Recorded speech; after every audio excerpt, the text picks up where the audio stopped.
Bonjour à tous.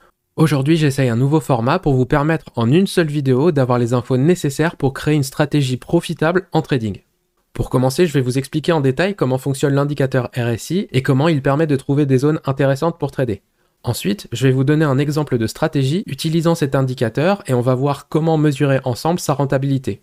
Je vous spoil tout de suite pour pas vous perdre, cette stratégie a gagné 47% sur les 6 dernières semaines, donc de début février jusqu'à la fermeture du marché de vendredi, avant ce week-end, le 14 mars, il y a 2 jours.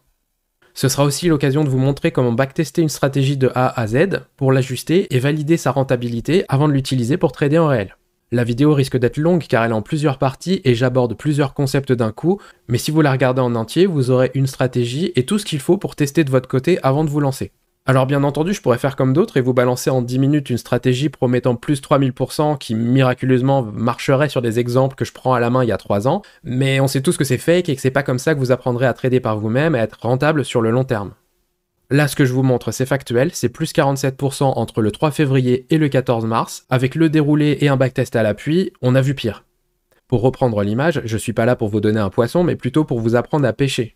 Et si jamais cette stratégie que je vous montre demain, elle ne marche plus, je vais aussi vous apprendre dans cette vidéo comment vous-même créer vos propres stratégies pour être autonome, trader vous-même et ne plus dépendre de stratégies que vous trouvez sur YouTube pour pouvoir gagner en trading. Allez, c'est parti. Découvrir le trading. Je commence déjà par vous présenter l'indicateur qu'on va utiliser pour la stratégie, c'est donc le RSI. Donc le RSI, c'est l'indicateur qui est en bas. Je vais commencer par virer la ligne jaune parce que c'est pas l'indicateur, c'est un truc qui est rajouté par TradingView et le RSI c'est vraiment juste la ligne violette. Alors avant toute chose, quand vous voulez utiliser un nouvel indicateur comme ça, il y a toujours 3 questions à se poser. Qu'est-ce que l'indicateur va vous montrer? Est-ce qu'il va nous donner des informations intéressantes pour mieux comprendre les mouvements du prix ou anticiper les mouvements à venir? Et comment je vais pouvoir rationaliser ces informations pour créer ma stratégie de trading? C'est-à-dire quelles règles je peux créer à partir des informations de l'indicateur pour déterminer quand ouvrir ou fermer un trade. Je reviens sur la première question. Qu'est-ce que le RSI nous montre? Alors une première chose importante, c'est que le RSI fait partie de la famille des indicateurs de momentum. Les indicateurs de momentum sont tous construits de la même façon. Ils vont osciller autour d'un niveau de base. Par exemple, le niveau de base du RSI, c'est 50, c'est la ligne en pointillé au milieu. Plus la courbe va s'éloigner de 50, plus le momentum mesuré va être fort. Si le mot momentum ne parle pas forcément, on pourrait le remplacer par élan. Par exemple, si le RSI monte à 70, qui est cette ligne en pointillé en haut, on voit que le prix a pris beaucoup d'élan et qu'il monte vite. A l'opposé, si le RSI est à 30 ou moins, donc 30 c'est la ligne en pointillé en bas, on voit que le prix a aussi pris beaucoup d'élan mais à la baisse cette fois. Je ne vais pas rentrer dans les détails techniques du RSI, la façon dont il est construit et les paramètres qu'il utilise, qu'on peut voir ici dans les paramètres de l'indicateur, parce que ces paramètres de base sont très bien, donc ça ne sert à rien de les modifier pour notre stratégie. Je veux juste quand même vous montrer le principe de base. Donc on voit que quand on a une bougie haussière, par exemple ici en blanc, le RSI va toujours monter. On a des bougies haussières, ils montent 3 fois. Et quand on a une bougie baissière, par exemple celle-ci, le RSI descend toujours. Donc il était là, il est descendu. Par contre, la vitesse à laquelle le RSI va monter ou descendre va dépendre de la taille de la bougie par rapport aux bougies précédentes. Si je prends un exemple, on voit que cette bougie est grande par rapport aux bougies précédentes, et donc on voit que son influence sur le RSI est beaucoup plus forte. Également, c'est très important de noter que c'est le prix de clôture qui est utilisé et pas la bougie entière. Donc même si une mèche descend plus bas, par exemple comme ici, si la clôture de la bougie est plus haute que la bougie précédente, le RSI va remonter. Donc ici, on voit bien que le RSI remonte alors que la bougie est descendue plus bas. Donc il faut bien garder en tête que c'est le prix de clôture qui compte pour calculer le RSI et on en reparlera plus tard dans la stratégie. Alors ok, c'est cool tout ça, mais qu'est-ce que ça nous montre vraiment le RSI au final? Si je regarde le prix et le RSI en même temps, je peux voir certaines corrélations apparaître. Je vous ai déjà parlé des lignes tout à l'heure de 70 et de 30, et on voit que quand le RSI dépasse ces zones-là, on a une ombre verte ou une ombre rouge qui s'affiche. Ces 2 lignes-là, en fait, elles correspondent aux zones de surachat et de survente. Quand on dépasse la ligne des 70, comme ici, ça veut dire qu'on est en surachat. Et ça veut dire que la pression acheteuse a été très forte dernièrement et qu'on a de plus en plus de chances que le prix redescende. Et c'est d'ailleurs ce qui se passe juste après. A l'opposé, si le RSI passe sous les 30, on est en zone de survente et ça veut donc dire que le prix est beaucoup descendu et donc qu'on a de plus en plus de probabilités que le prix remonte. Et c'est également ce qu'il fait ici. Alors après, est-ce que le prix va vraiment remonter et jusqu'où? Ça, c'est d'autres questions, et le RSI n'a pas les réponses à ces questions-là. Mais en tout cas, les probabilités pour repartir à la hausse quand on est en survente augmentent. Quand le RSI est très haut ou très bas, on a donc souvent un retournement du prix. Et ça, en fait, c'est super intéressant, parce que finalement, ça peut nous permettre d'anticiper ces retournements et donc d'avoir des zones à surveiller pour ouvrir ou fermer nos trades. Par exemple, si j'ai ouvert un trade à la vente ici, et je vois qu'on arrive dans une zone de survente, c'est peut-être le moment de fermer mon trade et d'empocher mes gains, comme ça. Et en plus, puisqu'on est en survente, il y a de fortes probabilités que le prix remonte, donc pourquoi pas ouvrir à longue juste après, comme ça. Alors attention, là c'est juste un exemple que je viens de vous donner, et bien entendu on ne traite pas à l'arrache comme ça. On va voir comment faire ça proprement dans la partie stratégie de la vidéo. Pour le moment, je vais vous montrer deux choses très importantes sur le RSI. Si je reviens en arrière il y a quelques jours sur la grande montée qu'on a eue sur l'euro-dollar, on voit ici qu'à partir de cette bougie, on passe en surachat. Et donc, si on répète bêtement les trades que j'ai fait tout à l'heure, on pourrait se dire, puisqu'on est en surachat, je vends puisque le prix va redescendre. Et là, ce qu'on peut voir, c'est que malgré la zone de surachat, le prix continue de monter. Là, il se stabilise, le RSI redescend et continue de remonter à nouveau. Et là, on passe à nouveau en surachat ici, mais le prix continue de monter. Et ça, c'est une des limites du RSI, c'est qu'il va vous indiquer un surachat ou une survente. Pour autant, s'il y a un trend très puissant, le prix va continuer sa route et va pas se retourner parce que le RSI a dit « Oh là là, on est un peu haut, c'est le moment de se retourner ». Donc ça, c'est le premier point important à garder en tête sur le RSI. Je reviens sur le prix plus récent, juste de vendredi il y a 2 jours, pour vous montrer autre chose que le RSI nous met en avant. Si on regarde ici, le prix descend, et donc en toute logique, le RSI descend en même temps. Jusqu'ici. Le prix remonte puis il redescend. Et on remarque une chose, c'est que le prix, entre ici et là, il est descendu plus bas. Alors qu'à l'inverse, sur le RSI, ce creux-là, il est ici, et le creux de cette bougie, il est ici.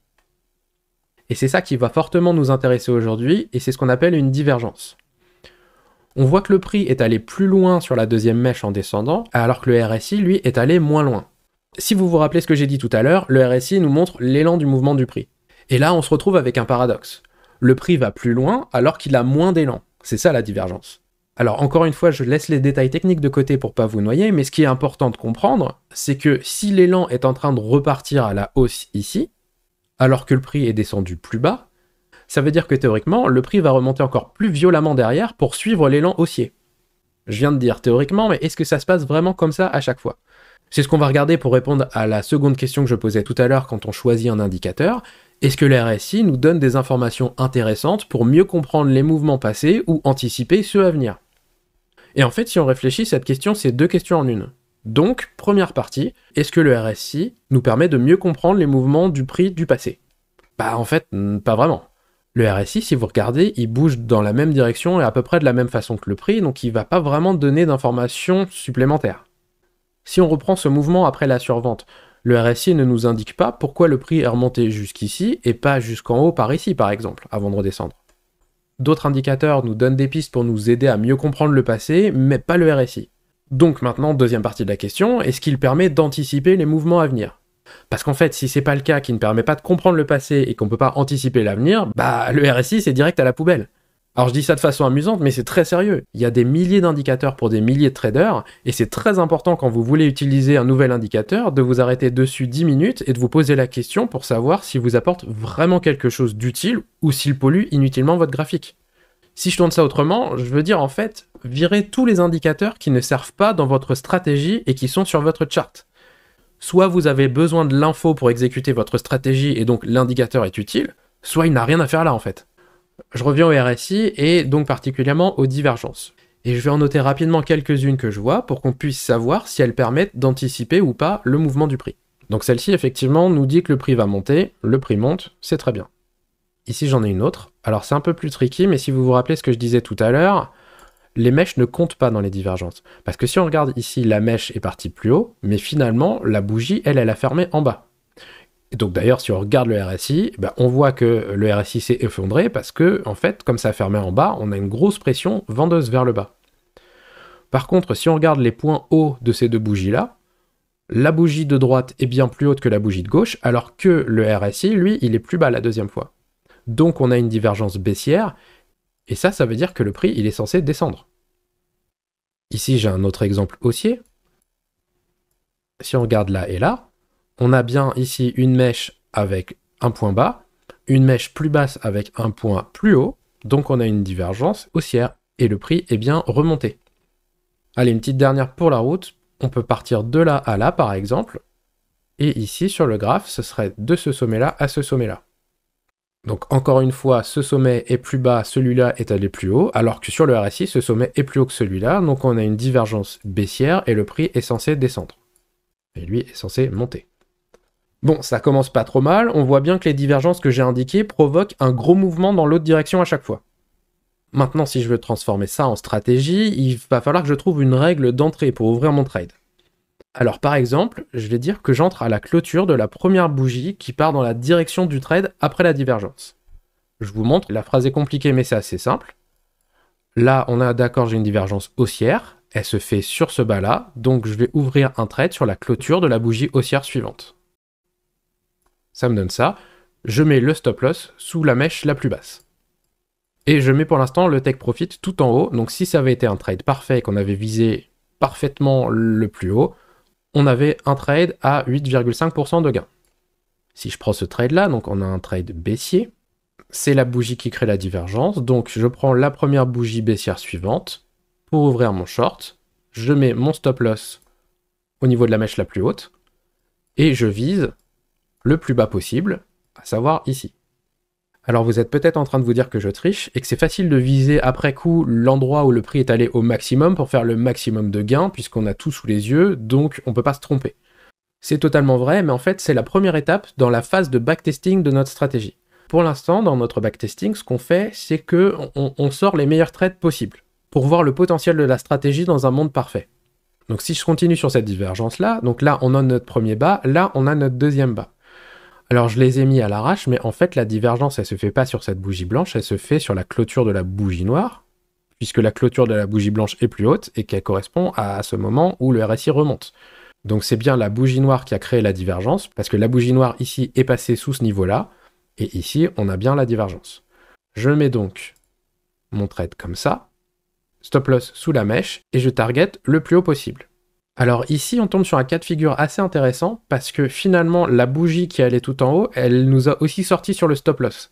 Et vu que c'est la même bougie, on peut pas savoir, juste en regardant la bougie, ce qui s'est passé. Ce que je veux vous dire, c'est que si jamais le prix était tombé comme ça et nous avait sorti sur le stop loss ici, on savait tout de suite qu'en fait, le meilleur prix, c'était celui-là et le trade, il s'arrêtait ici. Sauf que là, le trade, il va jusqu'ici parce que c'est cette bougie qui nous sort sur le stop loss. Donc potentiellement, on va jusqu'en haut là. Pour savoir si cette bougie a construit sa mèche haussière ou baissière en premier, ce qui change tout pour savoir est-ce que notre trade est monté jusqu'ici ou est-ce qu'on s'est fait sortir ici et donc en fait le plus haut est là, va falloir passer par exemple en 1 minute, comme c'était une news, et en 1 minute aller voir ce qui s'est passé. Là je vois qu'en 1 minute on a eu une bougie haussière en premier, le prix est allé là, puis on se fait sortir sur cette bougie là, donc c'est bien cette mèche qui va compter comme étant la plus haute pour notre stratégie. Bon, là, je vous montre un peu un cas pourri, mais j'aime bien toujours vous montrer les cas pourris, les moments où ça marche pas, parce que comme ça, vous voyez que je raconte pas des conneries, et que quand je dis que ça marche et que je montre que ça marche, ça marche vraiment. Parce que quand ça marche pas, je le montre aussi et je suis honnête, parce que le but, c'est pas de vous mentir ni de vous vendre du rêve, c'est juste de vous apprendre à trader. Et je peux vous dire que des choses qui marchent pas, on va en voir pas mal ensuite, donc vous inquiétez pas, on va aussi voir une bonne quantité de fails par rapport à cette stratégie. Si je continue pour l'instant dans le meilleur des mondes, on a ce quatrième trade que je vous avais montré, c'est une divergence baissière, le prix doit descendre, donc ici, j'ouvre ma position sur cette bougie qui est la première bougie baissière après la divergence. Je mets mon stop loss sur la mèche comme toujours et je vise le plus bas avant que le prix vienne toucher mon stop loss. Donc, comme c'est sur du prix récent, puisque je viens de vous prendre la semaine qui vient de se passer pour vous montrer que c'est une stratégie qui marche aujourd'hui et pas il y a 3 ans, en fait, le stop loss pour l'instant, il n'a jamais été touché. Donc, le prix le plus bas, je vais reprendre comme pour celui-là, cette bougie-là. Ici, donc, on a quand même un gain de 20% sur ce trade, sachant que si ce niveau-là n'est jamais retouché et que le prix continue de tomber, on pourrait même avoir encore un gain plus important. Donc pour cette semaine, on a déjà 4 trades pas mal. Je vais revenir à lundi parce qu'il y en a un autre là qui est super joli et super sympa, donc ce serait quand même bête de passer à côté. Si je zoome, on voit ici que cette bougie-là a fermé plus bas que celle-là. Alors les mèches aussi, mais on pourrait très bien avoir la mèche de gauche plus basse que la mèche de droite. Ce qui nous intéresse encore une fois, c'est les closes. Et sur les closes, on a la bougie de droite qui ferme plus bas, alors que sur le RSI, on a l'inverse. C'est donc également une divergence haussière, le prix est censé monter. Je place ma petite position longue sur la première bougie haussière. Alors cette fois-ci, je ne me mets pas sur cette mèche-là, mais sur cette mèche-là, c'est la plus basse. Et c'est pour ça que je voulais rajouter cet exemple, parce qu'il est intéressant à ce niveau-là. Votre stop loss, c'est vraiment la mèche la plus basse au moment de la divergence, que ce soit sur la bougie de divergence ou sur la bougie suivante. Et j'en profite, ça aussi c'est une règle que je m'impose dans ma stratégie, mais quand vous appliquez la stratégie, vous pouvez très bien vous dire « Non, je prends que la mèche de la bougie après la divergence, et ça me donne un meilleur ratio ». Ça, c'est à vous de voir, il faut faire votre backtest si vous voulez changer ma stratégie, mais moi, le backtest que je fais pour l'instant, c'est en prenant vraiment la mèche la plus basse pour avoir le stop loss le plus sûr. Et donc sur ce trade-là, on a la même problématique que sur ce trade-là, c'est-à-dire que le stop loss qui est ici n'a jamais été touché parce que le prix s'est arrêté vendredi soir ici, il n'est jamais allé plus bas. Donc pour calculer notre gain idéal, on va prendre la mèche de la bougie la plus haute qui est ici. Ça nous fait donc 5 trades pour cette semaine, entre le lundi 10 mars à 9h30 à peu près, et le vendredi 14 mars à 22h à l'heure de la fermeture du marché Forex. Donc le résultat sur cette semaine est quand même plutôt pas mal, parce que si je regarde rapidement ce qu'on a théoriquement gagné, là on a 11%, là on a 20%, là on a 4%, alors j'arrondis à l'inférieur à chaque fois, là on a 7%, et là on a 8%. Donc ça nous fait théoriquement 51% de profit juste sur cette semaine. Alors oui, j'imagine vous vous dites encore, oui mais là t'as pris la version idéale de chaque trade et que c'est impossible quand on ouvre un trade de savoir jusqu'où ça va monter. Donc en fait, il nous manque quand même quelques éléments pour connaître le vrai rendement de cette semaine. Déjà, la première question qui est intéressante, c'est à quelle heure ils étaient ces trades. Parce que s'il y a des entrées à 4h du matin, personnellement moi je dors, donc je pense qu'on peut les ignorer pour calculer le rendement, enfin sauf si vous dormez pas. Ensuite, est-ce qu'il y a d'autres divergences que j'ai pas forcément vues et notées, parce qu'il y a potentiellement d'autres trades à trouver sur cette semaine. Et ensuite, et c'est le plus important, c'est comment on sait quand TP. Parce que là, en regardant mon trade avec un ratio de 20, il est parfait, mais comme je vous dis, juste en regardant le graphe, si on s'arrête ici, c'est impossible de savoir jusqu'où va partir le prix, donc je peux pas savoir à l'avance que ça va être un ratio de 20. On voit ça juste après, parce que avant, je vais essayer de chercher tous les trades possibles de la semaine en utilisant ma stratégie, parce que ça va nous aider à répondre à cette question de TP. Si on regarde ici, vous l'avez peut-être vu quand j'ai tracé cette divergence-là, mais en fait, il y en a une autre juste avant. Si on prend ce plus haut qui est ici, et ce plus haut qui est encore plus haut qui est ici, le RSI, lui, il n'est pas d'accord, il dit qu'on a un élan plutôt baissier. Donc on a une divergence baissière, et ça veut dire qu'à cet endroit-là, on est censé descendre. Si je zoome un peu, alors je vire la flèche pour mieux voir, effectivement, le prix est descendu. Si je reprends ma strat, en fait, ça, c'est la première bougie de divergence. Mais le prix continue de monter, donc on a une deuxième bougie de divergence. Et ça, il faut faire attention parce que ça peut arriver. Il ne fait pas forcément une bougie diverge et après ça repart dans l'autre sens. On peut avoir une continuation comme ça. Mais par contre, ce qu'on voit, c'est que la bougie noire suivante, le haut qui a été créé juste avant est bien plus bas que celui-là. Donc c'est une condition d'entrée, on entre. Je mets mon stop loss comme d'habitude sur la mèche la plus haute, qui est la mèche de la bougie noire, et je vise le meilleur rendement possible, c'est-à-dire ici. Donc là, on a un ratio de 2,1. Bon, 2,1 c'est pas mal, mais on n'est plus à 20 quoi. Et j'ai une autre divergence par ici si je me rappelle bien, parce que oui, j'ai quand même un peu préparé la vidéo avant pour pas découvrir en même temps que vous et perdre du temps à chercher les divergences. C'est ici. On a ici un plus bas, ici un autre plus bas. Donc encore une fois, je prends pas les mèches, hein, je prends vraiment le close de la bougie. Et le plus bas qui est ici. Et si je regarde cette bougie-là, le plus bas, il est ici. On rentre sur la bougie blanche suivante, qui est là. Stop loss sous la mèche, et on prend la mèche la plus haute, qui va donc être celle-là. Le prix monte, et on se fait sortir juste après. Donc ça, c'est un trade éclair qui dure pas longtemps, et il a un ratio de 1,73.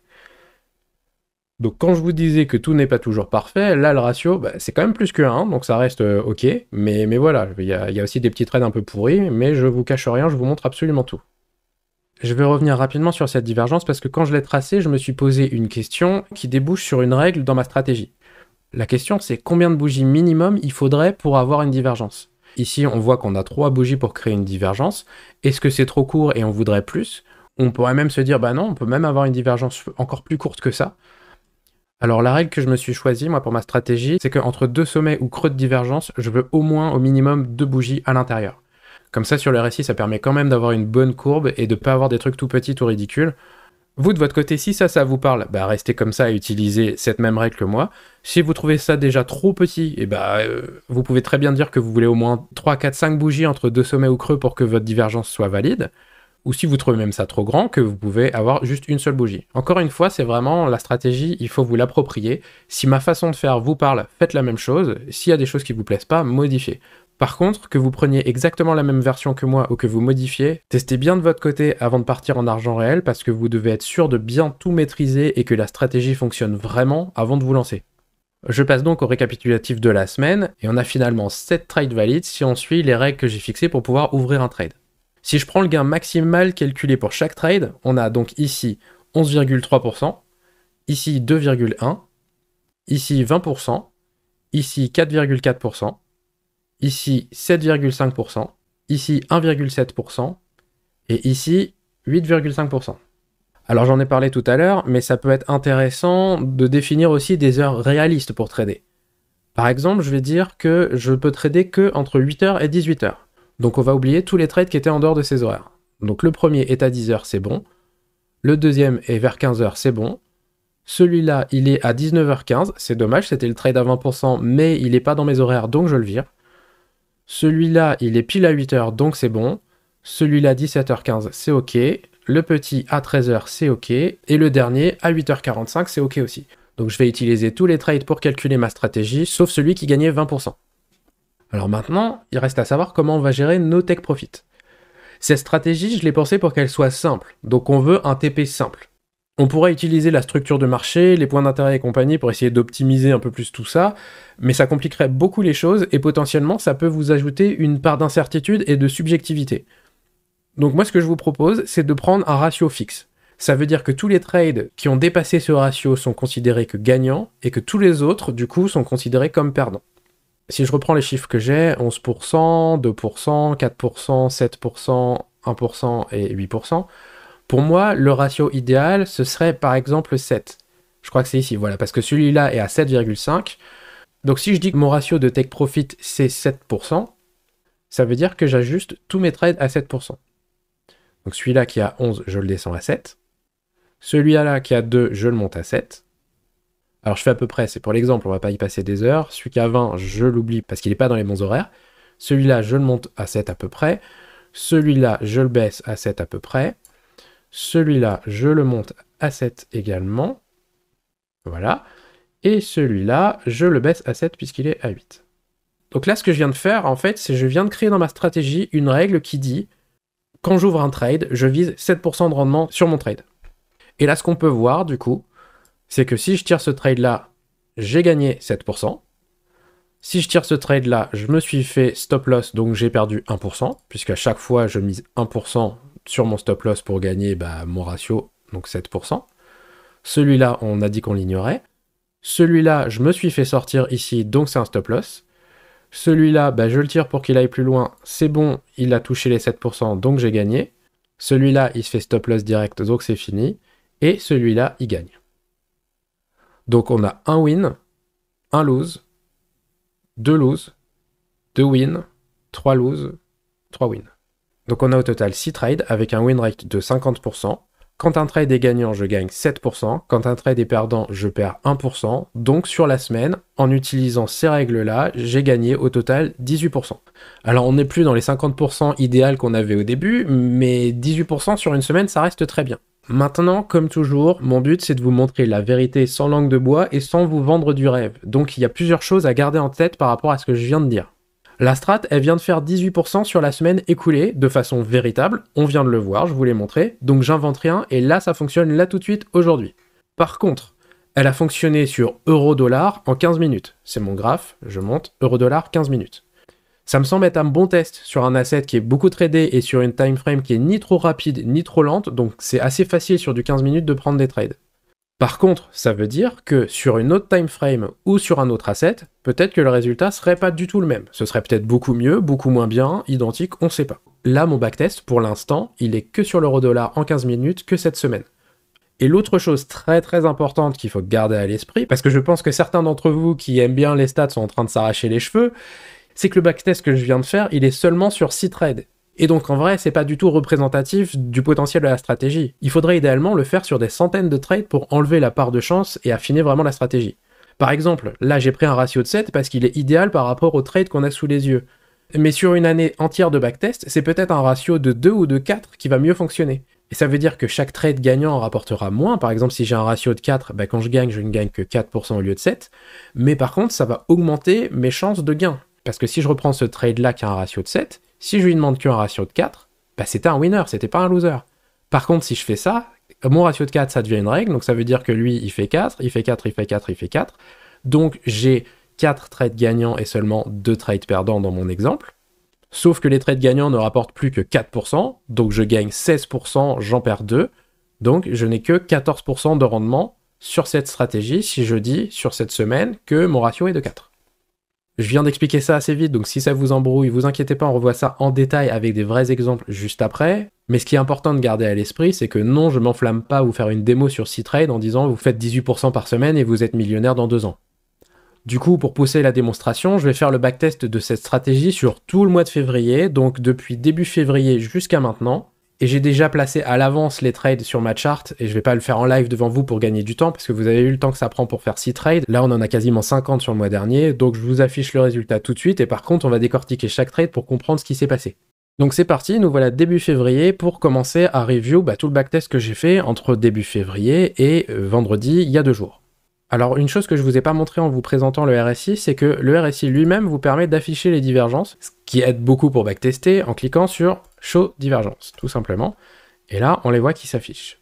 Alors attention, parce que lui, il affiche les divergences qu'il voit. Moi, dans ma stratégie, les conditions de déclenchement que je vous ai données jusqu'à présent, des fois, elles déclenchent d'autres trades. Alors c'est au sein d'une divergence, mais là, on voit qu'il y a une div et il y a 2 trades. Donc c'est juste un truc à garder en tête.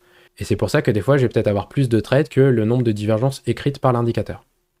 L'autre truc à savoir, c'est que l'indicateur vous affiche les divergences, mais plusieurs barres après. Si par exemple je mets un bar replay ici, on voit que on n'a rien, on n'a rien, on n'a rien, on n'a rien. Là pour moi, la divergence, elle est validée à ce moment-là, enfin elle se produit à cet endroit-là, on voit ici hein, le truc, et ça c'est ma bougie qui me dit j'ouvre mon trade. Donc d'ailleurs j'ai ouvert un trade. Mais là, l'indicateur ne dit toujours pas qu'il y a une divergence. Toujours pas, toujours pas. Toujours pas. Ah, c'est bon, on est 4-5 bougies plus tard, donc c'est des bougies de 15 minutes, donc 1 heure après, il vous indique « Eh, au fait, il y avait une divergence ici ». Alors ça, c'est assez embêtant parce que finalement, ça veut dire que cet indicateur, il va pas pouvoir vous aider. En là, il va voir les divergences. Il va vous dire après coup, bah il y en avait une, mais il va pas vous dire quand elle est en train de se produire. Et c'est pour ça que j'ai dû faire des choix quand j'ai créé mes règles pour la stratégie, parce que si l'indicateur avait indiqué au moment instantané qu'il y avait une divergence, bah en fait ma stratégie ça aurait été juste de vous dire bah quand l'indicateur il écrit boule, vous achetez et quand il écrit bear, vous vendez. Mais en fait on se rend compte que c'est pas possible parce qu'il le dit beaucoup trop tard.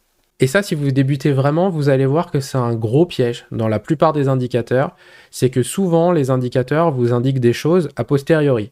Ou encore pire, qui vous indique quelque chose au moment où vous regardez et qui repeigne, c'est-à-dire que quand le prix va changer quelques bougies plus tard, l'indicateur va changer ce qu'il vous a montré juste avant. Et donc ça, c'est un gros manque de fiabilité et ça peut vous faire des conneries si vous faites pas attention. Donc aux 3 fameuses questions que je vous ai montrées au début de la vidéo pour choisir vos indicateurs, peut-être il y a une 4e qui pourrait être intéressante aussi de se poser, c'est est-ce que l'indicateur me montre en temps réel ce que j'ai besoin de voir ? Du coup, ce RSI-là est très bien pour backtester, il vous aidera pas par contre dans votre trading de tous les jours si vous voulez appliquer la stratégie. J'en reparlerai en fin de vidéo, mais je suis en train de réfléchir à coder justement un indicateur qui permettrait de voir les divergences en temps réel et pouvoir justement en temps réel l'utiliser sur la strat. Mais on verra ça plus tard, le plus important pour l'instant c'est de nous concentrer sur le backtest parce que si le backtest ne fonctionne pas, ça sert à rien de créer un indicateur puisque ça veut dire que la stratégie ne fonctionne pas non plus. Il faut aussi que je vous précise, j'ai rajouté 2 règles à mon backtest.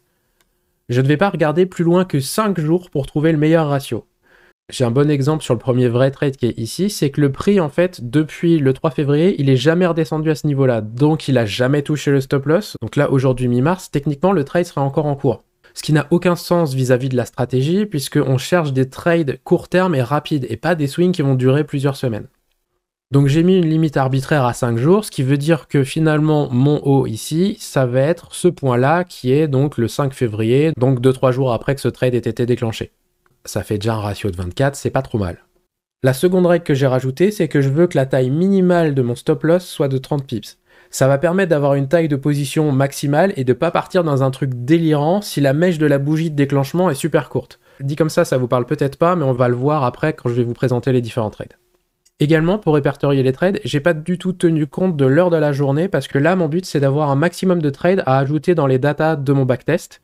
Et l'heure de la journée, je le filtrerai ensuite à la fin dans mes datas. Et ça me permettra justement, si j'ai envie d'ailleurs, de pouvoir filtrer plusieurs heures de la journée un peu comme je veux. Alors que si là, j'ignore directement des trades parce que je considère qu'ils sont pas au bon moment, bah ça fait de la data en moins et c'est dommage.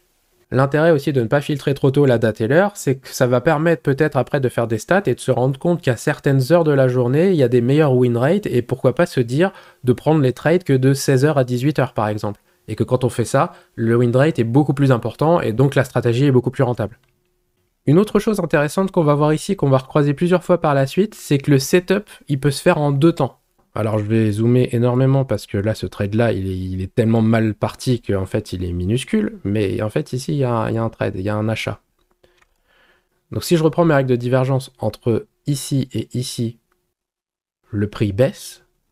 Par contre entre ici et ici, le RSI lui monte. Donc on a bien une divergence, donc j'ai bien mis ce petit trade ici parce que finalement on a notre divergence, bougie blanche, donc on rentre à la fin de la bougie blanche.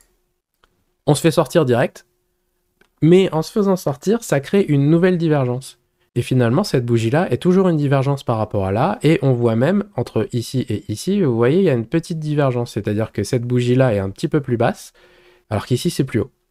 Si vous vous souvenez, pour moi, ce setup-là n'est pas valide, juste ces 3 bougies-là, parce que je voulais au moins 2 bougies entre. Mais par contre, ce setup-là est valide, parce que entre ici et ici, on a bien une divergence, hein, si je la trace, c'est de ce point-là à ce point-là. Donc c'est tout à fait valide, et je rentre à nouveau. Donc j'ai un premier trade complètement fail qui fait 0,19 de ratio, et par contre le suivant, lui, il décolle bien, et on viendra jamais retoucher le stop loss, qui est donc calé, comme je disais, sur la mèche la plus basse entre la bougie de divergence et la bougie d'impulsion, et bah, même si on est descendu jusque là, on n'a pas touché le stop loss, et après ça part, et c'est un trade gagnant. Ensuite on a le setup de 9 heures. Alors le setup de 9 heures, je sais pas trop quoi en penser. Je l'ai mis sur la chart parce que l'indicateur indique qu'il y a une div. Et en fait, je viens de me rendre compte, à mon avis, parce que on est d'accord que d'ici à là, c'est pas une div parce que le prix monte et là ça monte. Mais je pense qu'en fait, l'indicateur, lui, il voyait la div d'ici à ici. Et là, effectivement, il y en a une. Donc on pourrait potentiellement considérer ce trade-là comme un trade valable. Mais ce qui m'embête, c'est que là, on a une succession de divs et surtout, il n'y en a pas ici.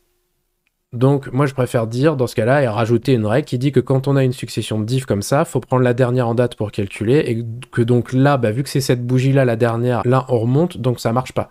Alors que si je prends cette div-là, on avait celle-là, ensuite il y a celle-là qui est plus basse, donc ok c'est plus bas. Là celle-là elle aurait été aussi plus basse, ici je veux bien. Si le close était arrivé là ça aurait été valide pour moi parce qu'on restait en descendant. Là maintenant on remonte, donc ce trade-là pour moi il n'est pas valide. Alors c'est très très important parce que là du coup je suis en train de changer des règles à la volée. Vous avez le droit de le faire en backtesting, mais vaut mieux le faire au début parce que dès que vous changez une règle, il faut reprendre tout le backtesting depuis le début pour être sûr que votre règle est appliquée partout.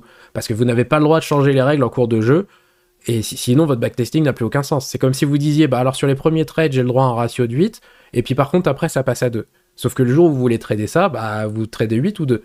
Donc on peut changer les règles, mais quand on change, il faut tout reprendre depuis le début. Donc là, j'ai rajouté cette fameuse nouvelle règle du quand il y a une succession de divs, c'est possible, mais par contre, il faut vraiment que chaque div soit plus bas, plus bas, plus bas à chaque fois, ou plus haut si c'est une divergence baissière. Mais voilà, on peut pas avoir du zigzag comme ça, sinon ça n'a plus aucun sens. Et donc ce qui est important dans tout ça, c'est vraiment, il faut être impartial sur votre backtest, sinon votre backtest ne sert à rien et vous perdez votre temps. Ne changez pas les règles parce que ça vous arrange, sauf si c'est vraiment un changement qui a du sens, où vous êtes persuadé que votre backtest sera meilleur, que votre stratégie sera meilleure, mais encore une fois, il faut tout recommencer et tout rebacktester depuis le début. Et je dis ça parce que si je reprends le début justement de mon backtest que j'avais volontairement mis de côté, vous voyez que ma strat, elle commence quand même sur 3 trades relativement pourris.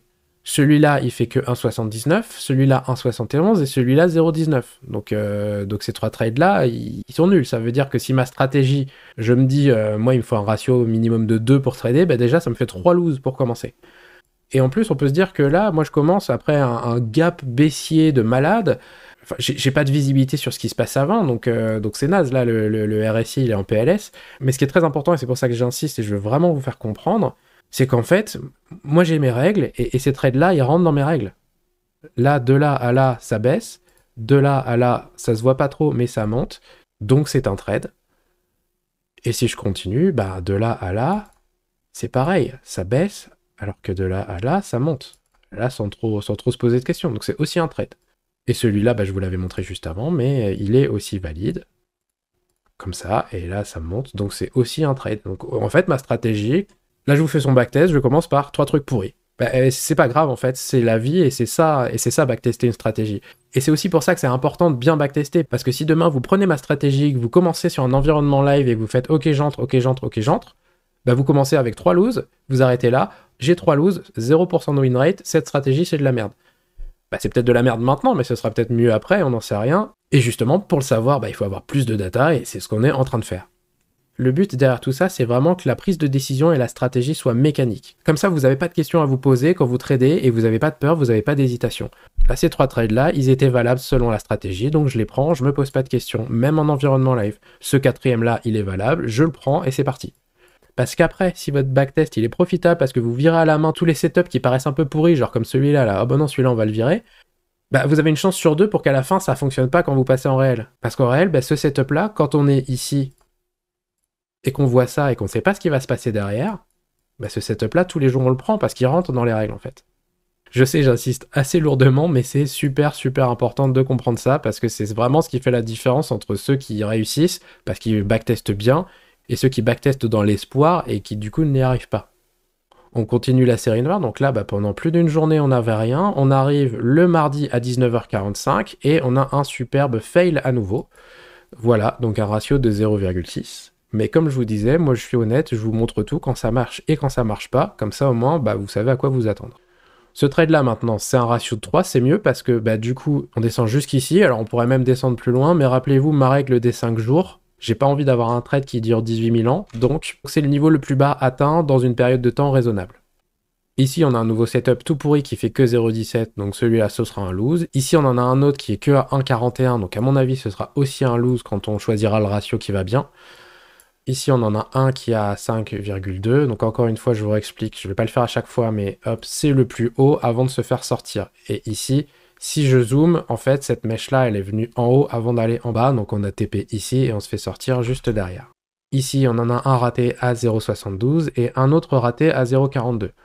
Alors oui, je vous ai pas expliqué mon code couleur, mais donc quand c'est un long, c'est en vert, quand c'est un short, c'est en rouge, et quand c'est un fail, c'est-à-dire que le ratio final du trade est en dessous de 1, je le mets en fuchsia, que ce soit dans un sens ou dans l'autre. Ici, on a un 4,3, donc c'est pas mal, et là je voulais vous montrer ma fameuse règle des 30 pips de stop loss. En fait, je pourrais mettre la mèche ici, alors là, 27, ça va encore, mais admettons qu'il n'y ait pas cette mèche-là, si je mets mon stop ici, on a un stop loss de 16 pips. Et en fait, ce qu'il ne faut pas oublier, c'est que plus votre stop loss est serré et plus votre position va devoir être importante pour pouvoir risquer 1% de votre capital. Donc ça veut dire utiliser un levier plus élevé. Alors moi, j'ai arbitrairement choisi 30 pips, mais je trouve qu'en 15 minutes, par rapport au trade que je fais, c'est une bonne moyenne, c'est ni trop petit ni trop grand.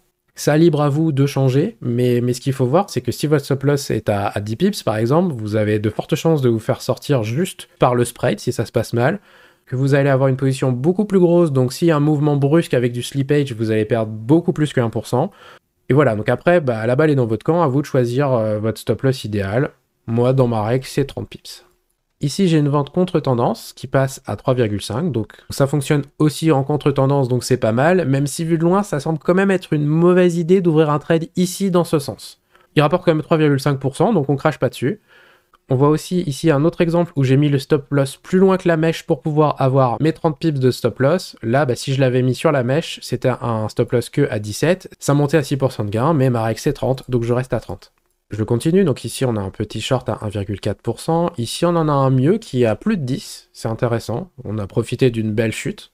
Là, à nouveau, un short qui est déclenché ici en suivant la stratégie, parce qu'on a une divergence entre ce point-là et ce point-là.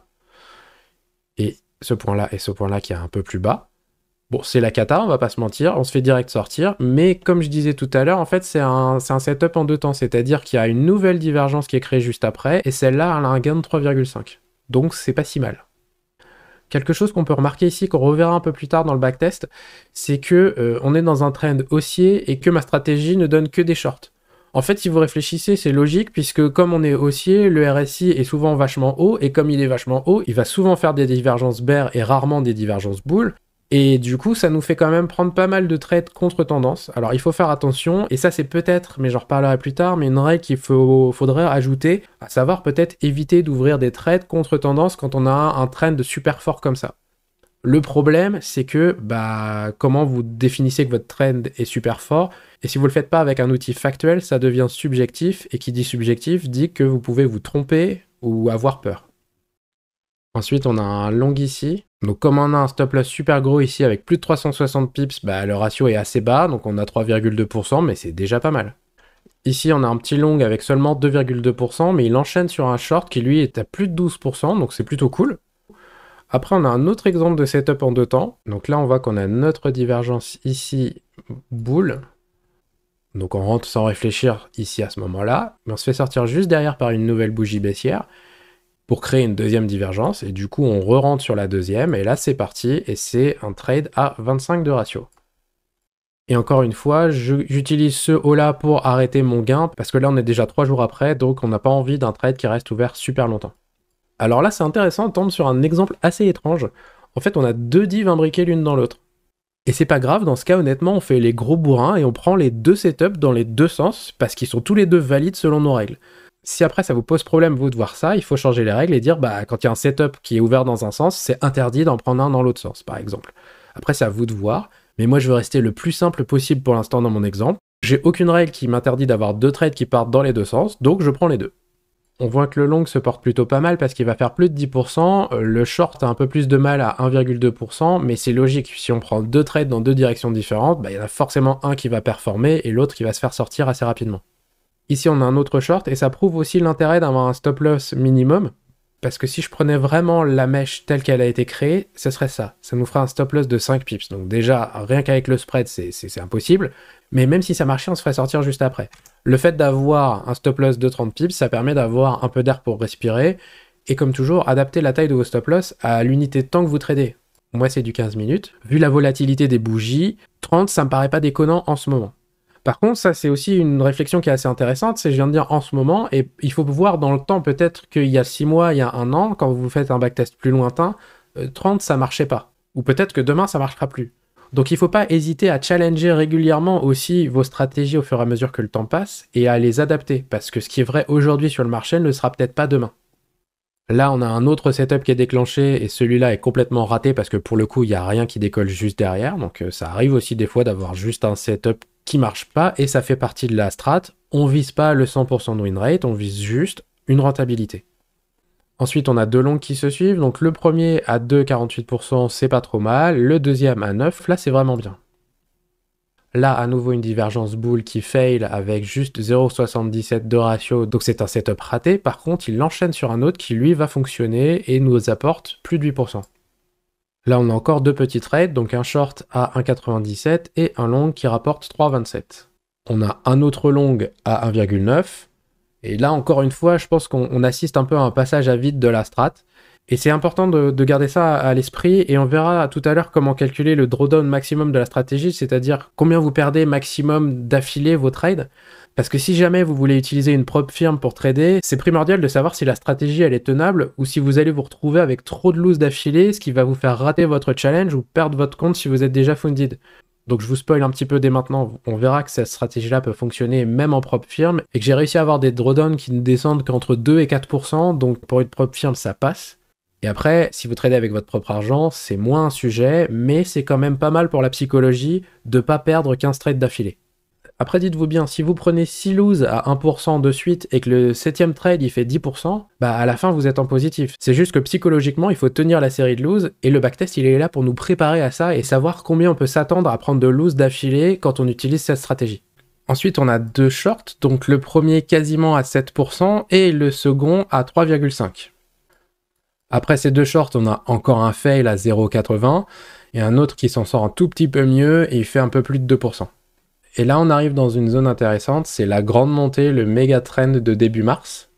Et on a la même chose que ce que je vous ai déjà montré tout à l'heure, c'est-à-dire que comme le trend n'arrête pas de monter, le RSI il est toujours en surachat et donc forcément, on n'a que des divergences baissières. Donc la strat va proposer que des shorts qui sont totalement à contre-courant du mouvement principal. C'est ce qu'on va voir sur les prochains shorts. Ici, on en a un peu plus de 3,7, donc c'est quand même pas mal vu le contexte. Et là, par contre, sur ces 3 shorts-là, c'est l'hécatombe. On en a le premier à un peu plus de 0,5, le deuxième à un peu plus de 0,8, et le troisième qui passe tout juste pour pas être considéré comme un fail, mais il est seulement à 1,6. Donc, comme je disais tout à l'heure, ça pourrait être peut-être intéressant de rajouter une règle pour éviter de trader ce genre de montée. Par contre, comme je disais, il faudrait vraiment une règle qui est objective et qu'on n'ait pas à réfléchir et surtout pas à essayer de deviner. Moi, je vais pas en mettre pour pas compliquer la stratégie, mais en piste de réflexion, si vous voulez faire quelque chose du style, pour moi, il y a 2 axes qu'on pourrait creuser, il doit sans doute y en avoir d'autres. Le premier, ce serait d'utiliser également l'indicateur du RSI pour créer une nouvelle règle. Et on pourrait dire, par exemple, que pour pouvoir prendre une divergence, il faut absolument que le RSI recroise au minimum le niveau des 50 pour se réinitialiser, on pourrait dire, et à partir de ce moment-là, on peut reprendre un trade. Si on rajoute cette règle-là, je vais pas le faire parce que ça veut dire, comme je disais tout à l'heure, qu'il faut reprendre tout le backtest depuis le début pour voir si tous les trades qu'on a ajoutés sont encore valables. Parce que là, je rajoute une condition en disant, dans certains cas, c'est interdit de trader, donc il faudrait voir tous les trades que j'ai notés, est-ce qu'il y en a qui sont interdits, parce que si c'est le cas, il faut les enlever. Donc je vais pas le faire pour pas compliquer les choses. Une autre piste qu'on pourrait avoir, mais je l'aime moins, ce serait par exemple qu'après un grand mouvement haussier comme ça ou baissier, avant de prendre un trade, on attend un certain temps, un certain nombre de bougies, puisque c'est mieux de compter en bougies, comme ça la stratégie n'est pas dépendante de la time frame, mais vous pouvez dire on attend 10 bougies pour que le prix se calme avant de prendre un trade. Ce qui fait que ici, après cette grande montée, ce trade-là, on l'aurait pas pris parce qu'il n'aurait pas été dans la règle des 10 bougies. Et par contre, celui-là, on l'aurait pris parce que le trend a eu le temps de se calmer. Ce que j'aime pas trop, c'est que là, on rentre dans une part d'arbitraire et je dis 10 bougies, mais pourquoi 10 bougies? Et puis en plus, ça peut être intéressant. Si on regarde ce trade-là, par exemple, il est à 3,7, on a une grande montée juste avant, ce serait dommage de pas le prendre. Par contre, ces trades-là, on a une grande montée, c'est vrai que ça les après. Donc là, vraiment, on arrive dans l'univers du fine-tuning de stratégie. Et il faut faire gaffe de pas trop tomber là-dedans non plus, parce que sinon votre stratégie, il va y avoir 15 conditions à l'exécution, ça va devenir une usine à gaz, et plus il y a de conditions, plus vous avez de chances de vous tromper.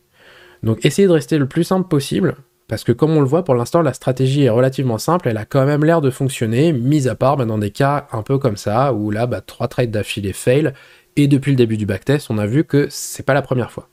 Si vous êtes curieux, peut-être regardez cette fameuse idée de devoir recroiser la ligne des 50 pour pouvoir recharger le RSI avant de lancer un deuxième trade. Revenez en arrière sur la vidéo et regardez les trades que j'ai pris juste avant pour voir si ça vaut le coup. Je vais pas le faire parce que la vidéo est déjà bien assez longue comme ça, donc on passe à la suite. Alors ici c'est assez étonnant et je comprends pas trop ce que l'indicateur a fait, parce que si vous regardez, lui il dit que de là à là il y a une divergence.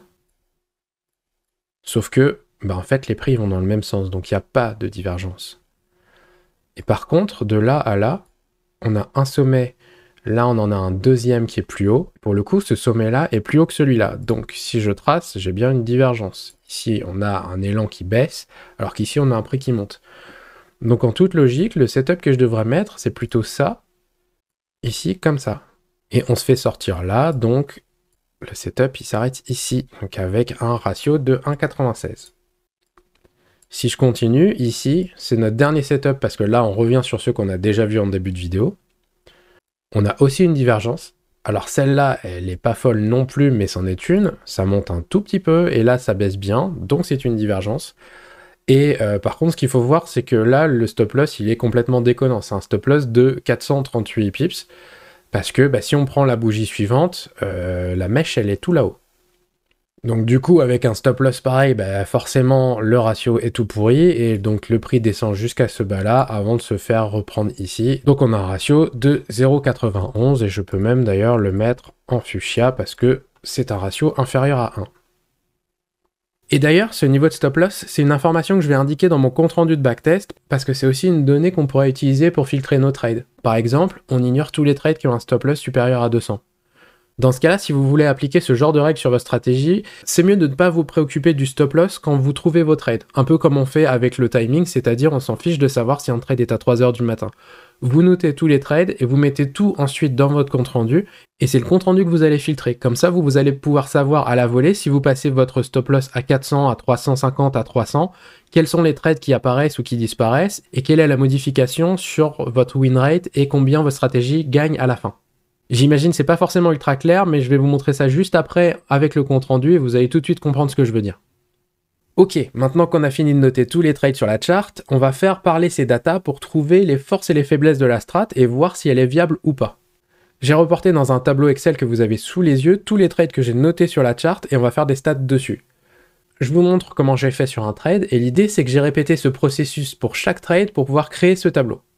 Alors oui, clairement c'est long et fastidieux, mais c'est un passage obligé si vous voulez trader proprement en validant votre stratégie en amont. Donc si je prends par exemple cette ligne-là, le 6 février à 13h30. Donc 6 février 13h30, c'est ce trade-là. Ce que je fais tout simplement, j'arrive sur un trade, je regarde en bas quelle est la date, donc 6 février 13h30, je le reporte sur le Excel comme je viens de faire.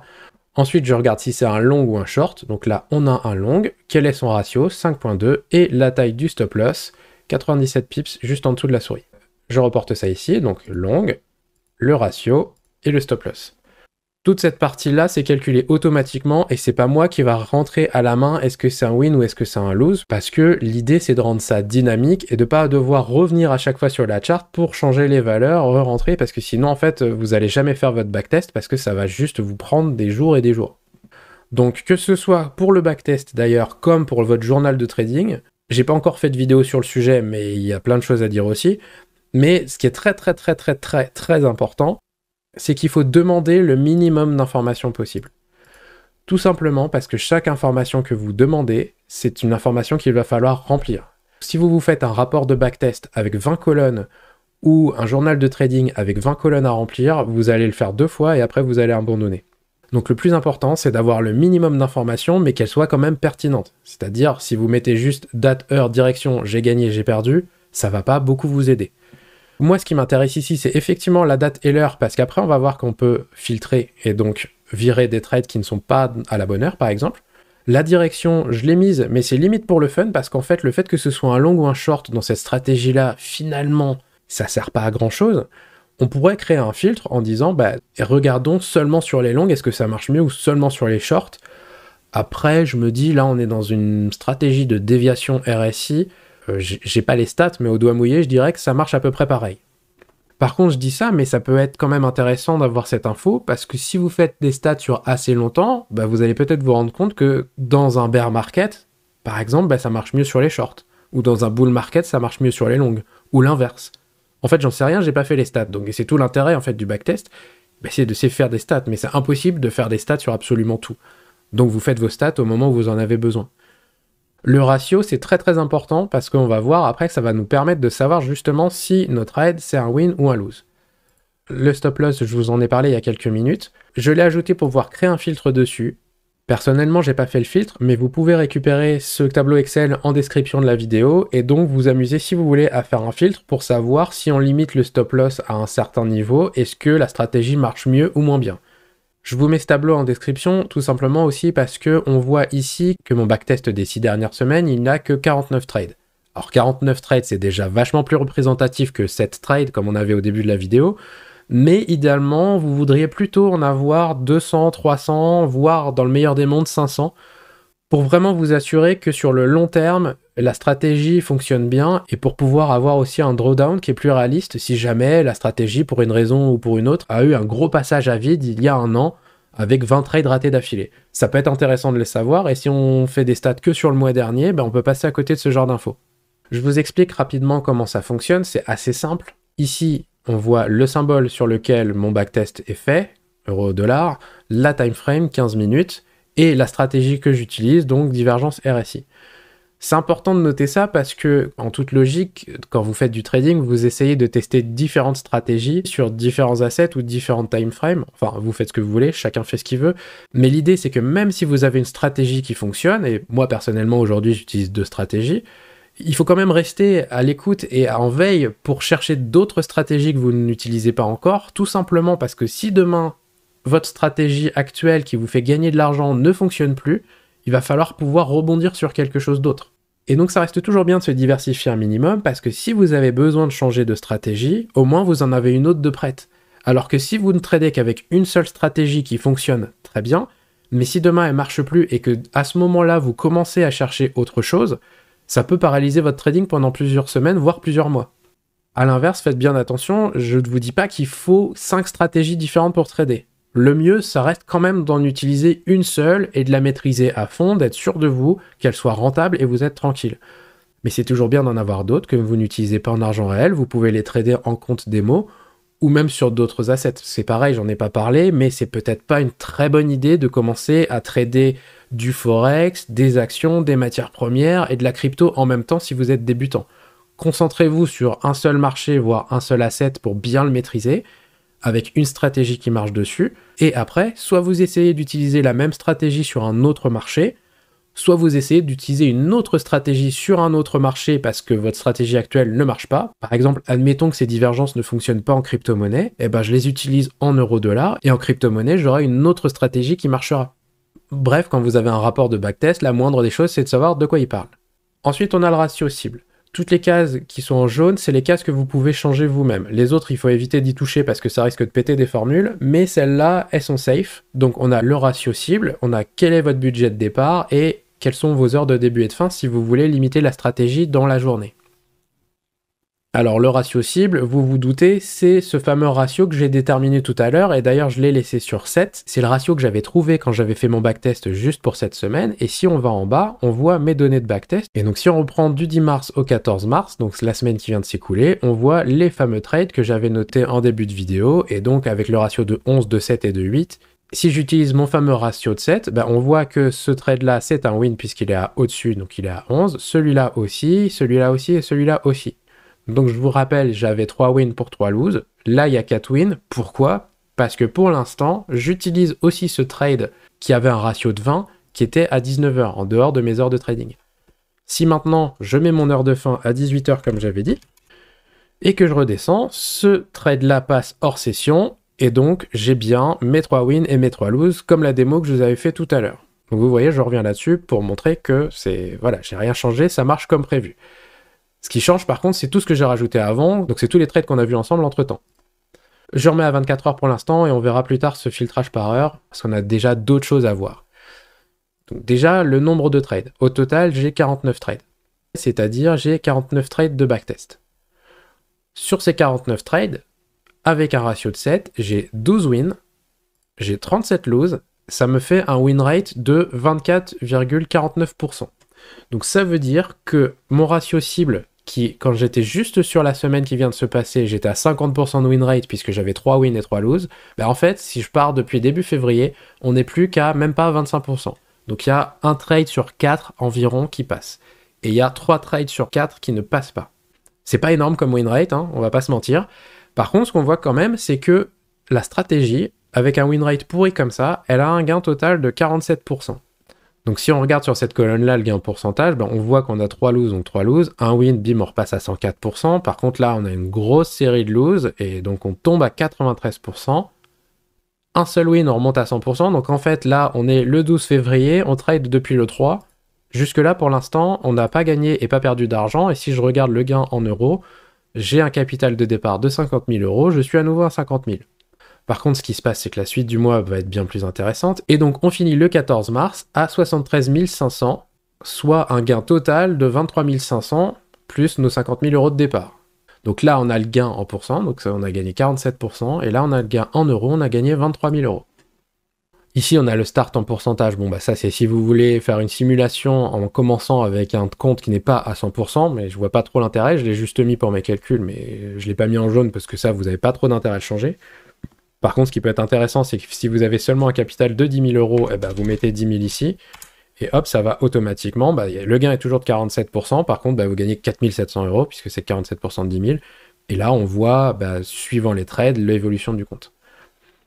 Il reste le max drawdown dont je ne vous ai pas parlé, qui est de 12% avec la configuration actuelle. C'est quelque chose que j'ai pas mis en avant dans cette vidéo parce que j'en ai déjà parlé plusieurs fois sur la chaîne, mais ma façon de faire quand j'ouvre un trade et ce que font la majorité des traders, c'est qu'on risque 1% de notre capital. C'est-à-dire que si vous vous faites stop loss, vous perdez 1%. Donc, je considère que chaque lose, je perds 1%. Et d'ailleurs, c'est ce qu'on a vu, hein, on commence à 100%, 99, 98, 97. Max drawdown de 12%, ça veut dire que, en fait, il y a un moment où on va avoir 12 loses d'affilée. Donc là, on est à 134%, effectivement, on a 12 loses d'affilée, le compte retombe à 122. Alors psychologiquement, comme je disais tout à l'heure, avoir autant de loses d'affilée, c'est pas forcément super évident pour rester serein. Ceci dit, vous voyez bien que la strat fonctionne quand même malgré un drawdown tout pourri, parce que ici, on était à 13 400, on a eu 12 loses d'affilée, et à la fin, on finit à 14 700. Donc, finalement, on a gagné de l'argent entre-temps, grâce à cette petite série de win-lose qui a bien remonté le compte. Maintenant, on va s'intéresser au ratio cible.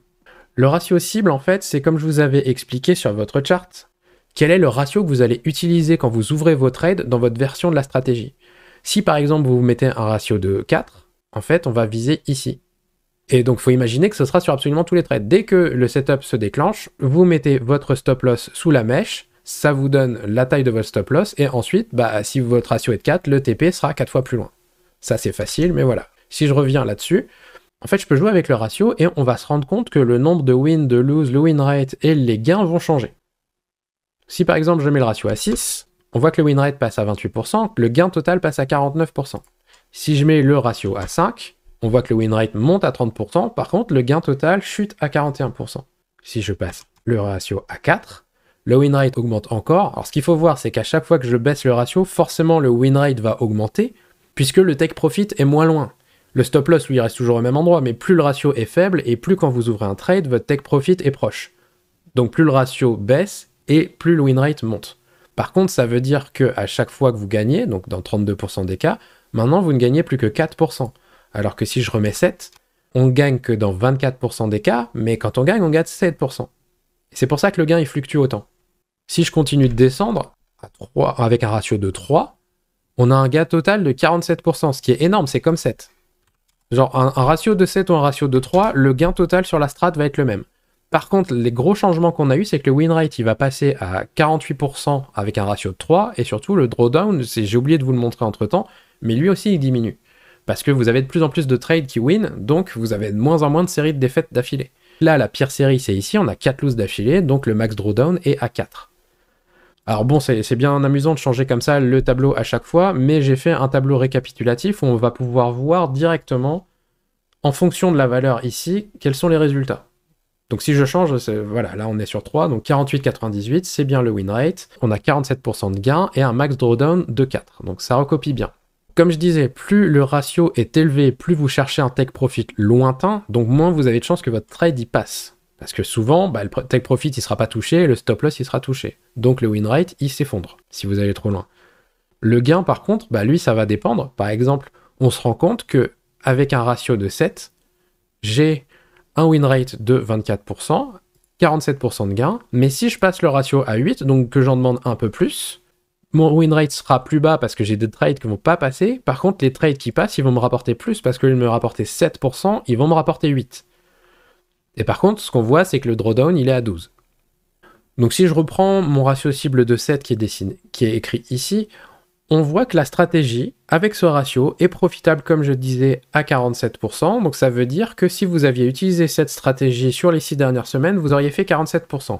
Par contre, avec son fameux drawdown, qu'on va revoir ici, parce que ça parle plus, à 11 loses d'affilée ici de suite, et à 12 loses d'affilée ici de suite, est-ce que vous avez le cœur assez solide pour y croire quand vous prenez autant de loses? Pour éviter ça, ça peut être intéressant d'avoir un ratio cible plus faible. Et si on regarde dans le tableau que j'ai fait, le meilleur rapport entre le ratio et le gain, je pense que c'est 3. Parce que si on met un ratio de 3, et d'ailleurs je l'avais juste avant, on a ce fameux drawdown de 4, on a ce gain de 47%, et là, on sait que potentiellement, on prend que 4 loses d'affilée, et par contre, on peut faire aussi 3 wins d'affilée, donc c'est sympa, quand on fait 3 wins d'affilée, ça fait plus 10% sur le compte, quoi. Enfin, plus 9% sur le compte. Après, je vais vous montrer quelque chose d'assez drôle, mais si je pars dans l'extrême et que je me dis, mais je veux un ratio cible de 1, avec un ratio cible de 1, vous avez un win rate de plus de 75%. D'ailleurs, on le voit ici aussi. Alors le gain, forcément, il descend, parce que quand vous gagnez que 1% par win, même si vous avez beaucoup de wins, du coup, le gain total, forcément, sera plus bas, mais ça devient relativement safe, parce qu'une stratégie avec 75% de win rate, c'est pas mal.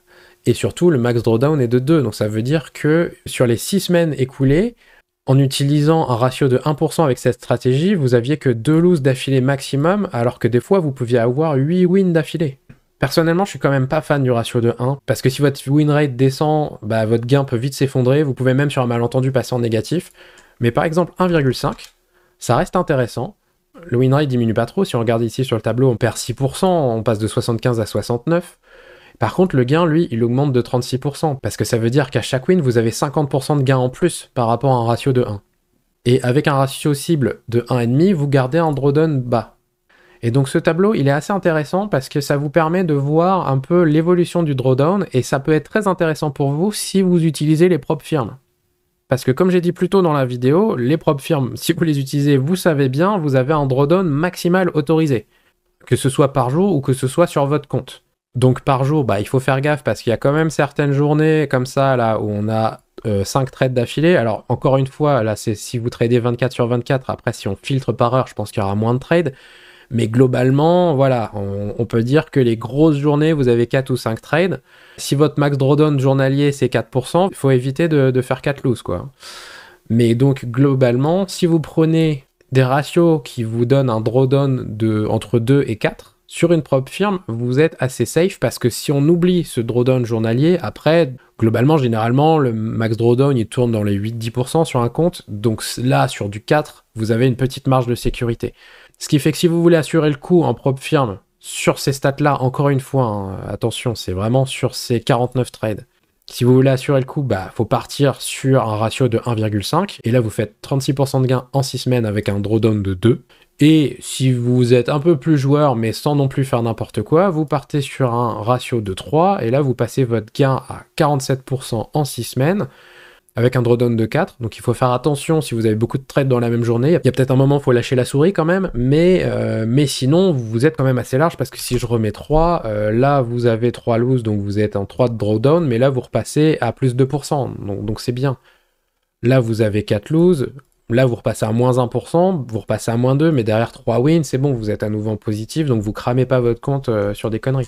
Après, clairement, le ratio de 1,5 est encore plus safe. Ça reste à vous de voir. Alors je vous ai quand même laissé des petits indices dans ce que je viens de dire plusieurs fois, et c'est des petits indices mais pour quelque chose de très très très important à garder en tête, et je le redis même si vous l'avez déjà compris, c'est que mon backtest se fait sur 6 semaines, j'ai dû le répéter 15 fois déjà, et sur 49 trades. Alors je l'ai déjà dit, c'est beaucoup plus réaliste que mon premier jet que j'ai fait sur 7 trades au début de la vidéo, mais ça reste peu. Alors oui, objectivement, si vous aviez fait tout ça, vous auriez gagné vos 47%, mais ne prenez pas ça pour argent comptant et ne partez pas en argent réel dès demain avec cette strat parce que vous risquez de vous faire éclater si vous n'avez pas plus d'infos que ça. Donc je l'ai déjà dit plusieurs fois, mais je veux vraiment me répéter parce que je veux pas que ce soit une vidéo qui donne de l'espoir et qu'après je me prenne des commentaires en mode ta strat c'est de la merde, ça marche pas. Moi ce que vous avez sous les yeux, regardez à nouveau la vidéo si vous doutez, ça marche sur ce que je vous montre. Après si vous voulez plus de certitude, encore une fois, faites les stats sur au moins l'année 2024. Vous rajoutez à la fin du tableau ou au début, et là vous verrez avec ces chiffres-là la vraie vérité du fonctionnement de la strat. Et en toute honnêteté, j'ai pas fait ce travail-là, donc je ne peux pas vous dire si sur toute l'année 2024 c'était aussi profitable. Par contre, ce que je peux vous dire, c'est que les divergences de RSI, c'est globalement pas de la merde, ça n'existe pas depuis hier, il y a beaucoup de traders qui les utilisent. Alors cette strat-là utilise que ça parce que je voulais que ça reste simple. Et par exemple, moi j'ai une autre stratégie où j'utilise des divergences, mais juste en confirmation. Et j'ai d'autres niveaux de confirmation pour être sûr avant d'y aller. Mais ceci dit, les divergences RSI, globalement, ça reste un outil fiable. Après, comme je dis, c'est un outil, c'est à vous de savoir comment l'utiliser. Et donc là, je vous donne juste des pistes pour construire une stratégie autour de ces outils-là. Mais quelle que soit la stratégie que vous faites demain, ne vous lancez pas en argent réel avec un backtest de 49 trades. Alors je sais, ça fait pas plaisir à entendre, mais c'est quand même super important, comme je vous dis souvent, moi je fais pas de langue de bois, je suis là pour vous apprendre, pour vous montrer les bons et les mauvais aspects du trading, et ça vous permet peut-être aussi de comprendre pourquoi il y a autant de gens qui se plantent, parce qu'effectivement, quand on brûle ces étapes-là, ça devient très compliqué. Et donc, ce que je veux que vous gardiez aussi en tête, c'est que les marchés, ils ont une saisonnalité et des cycles.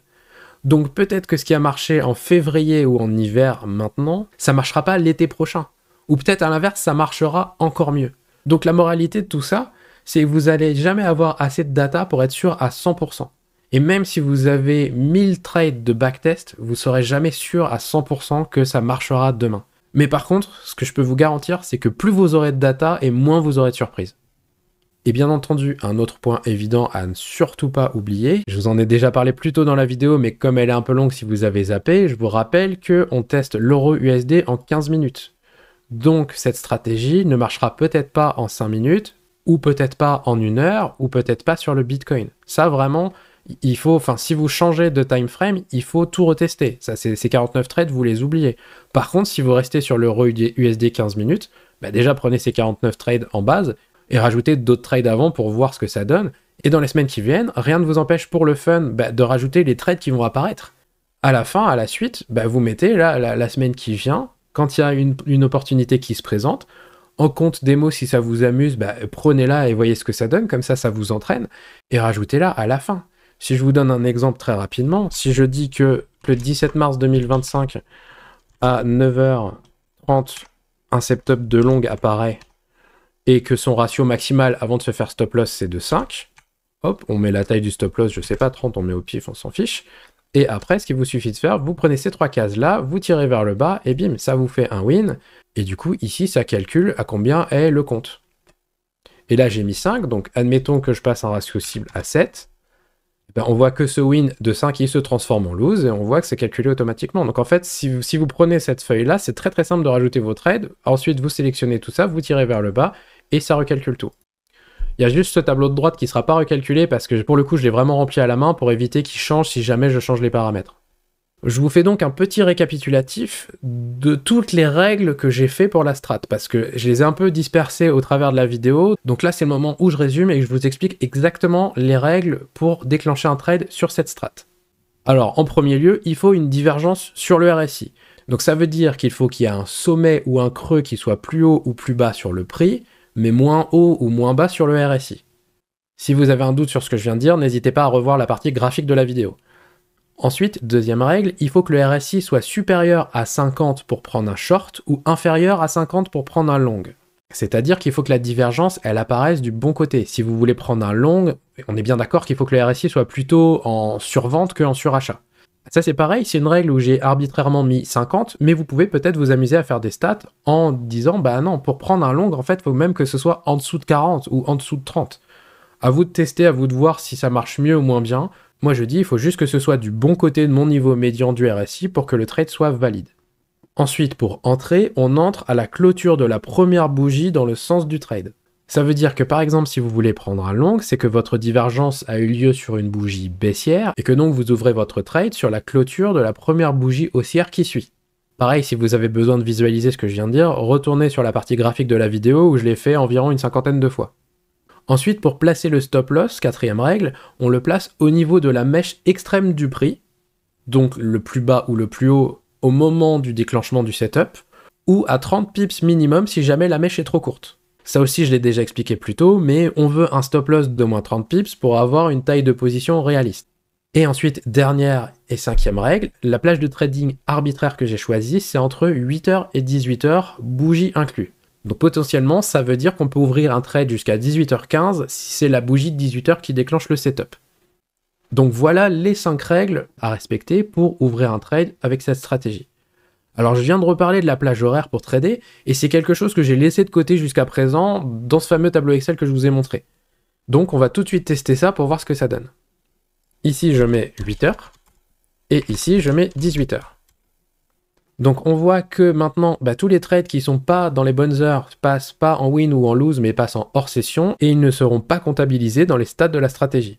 Ça veut aussi dire du coup que le nombre de trades diminue, et là où on en avait 49 tout à l'heure, on n'en a plus que 28.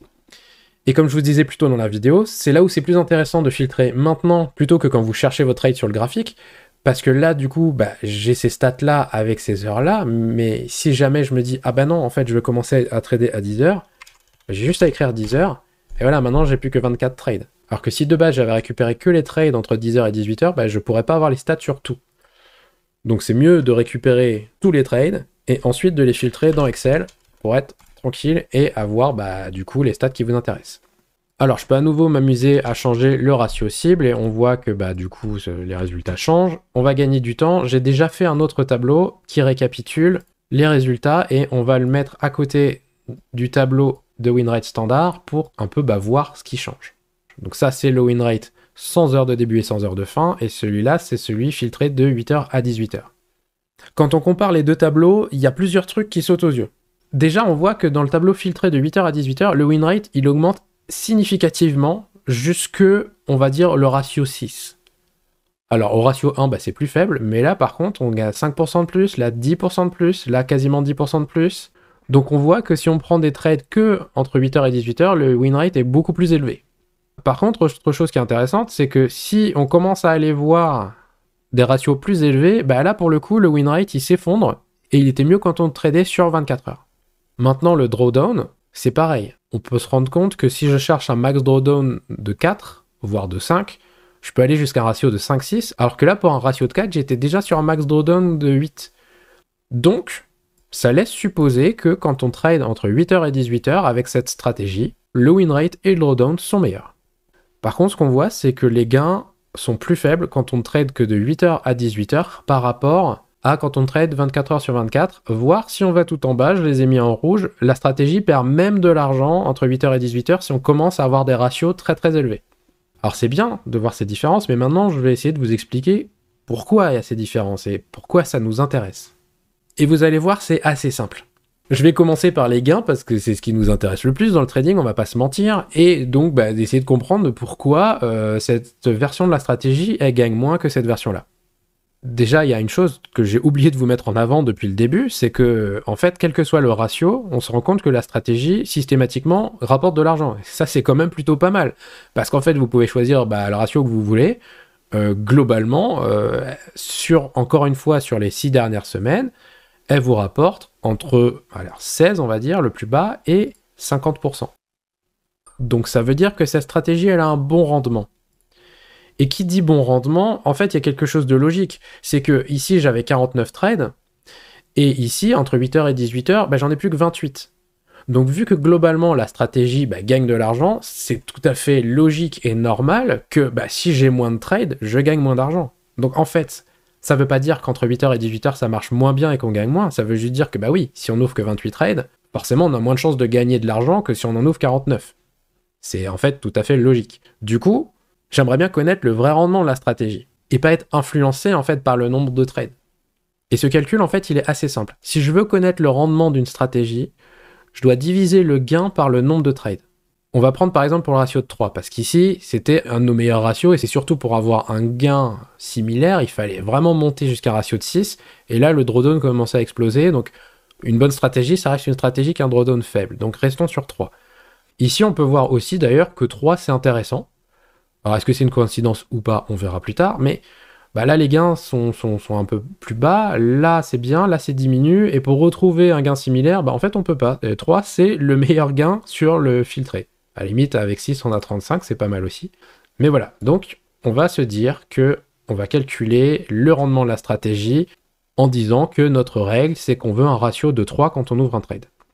Donc, tout simplement, pour calculer ça, j'ai dit, je prends le gain. Donc, 47 qui est ici. Je le divise par le nombre de trades, donc c'était 49. Et ça me donne donc un rendement de 0,95. Alors si j'arrondis, 0,96. Donc, cette stratégie a un rendement de 0,96% par trade. Ça veut dire qu'en moyenne, à chaque fois que vous allez ouvrir un trade, votre compte va gagner 0,96%. Donc ça veut dire que ce soit un trade gagnant ou perdant, si vous faites la moyenne de tous les trades que vous faites, à chaque fois que vous prenez une position, à la fin, ça vous fait gagner 1% sur votre compte. Maintenant, cette stratégie-là. Donc le gain, on a dit avec un ratio de 3, c'est 36. Et par contre, là, j'ai que 28 trades. Donc je divise par 28. Hop, je formate pareil pour avoir un nombre avec un peu plus lisible. Et là, on voit que le rendement, c'est 1,29.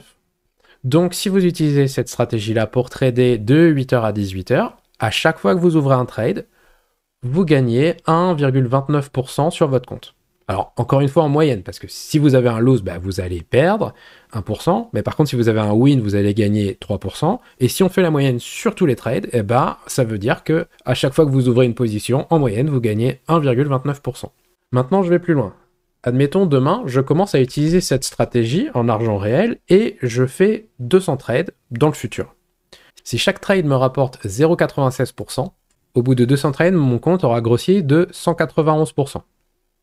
Et pareil, avec ce rendement-là, si à partir de demain, je fais 200 trades avec un rendement donc moyen par trade de 1,29%, au bout de 200 trades, j'aurais gagné 257,14% sur mon compte. Donc en gain total, j'aurai 257,14. Alors je sais que là je me perds un peu dans les calculs et j'en vous en montre plein, mais j'ai vraiment envie de vous pousser l'explication au bout du bout pour que vous puissiez être les plus autonomes à la fin de cette vidéo et vraiment comprendre comment penser et tester une stratégie, quels sont les tenants et les aboutissants, et voilà. Et je sais que je poste pas forcément beaucoup de vidéos parce que ça prend énormément de temps et j'ai pas forcément beaucoup de temps à côté pour les faire, donc là je me suis dit j'envoie tout, voilà, je vous fais un pavé monstrueux et où je vous donne un maximum d'infos pour vous passer un maximum d'idées et de connaissances pour que vous puissiez être autonome le plus facilement et le plus rapidement possible.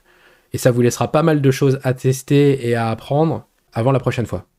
Donc je continue sur mes explications. Si je trade seulement entre 8h et 18h, ma stratégie elle est donc plus rentable. Mais est-ce que ça veut dire que je vais gagner plus d'argent sur une année? En fait la réponse est non. Parce qu'en fait si on regarde juste ici, en tradant 24 heures sur 24, en 6 semaines, j'ai fait 47% avec cette stratégie.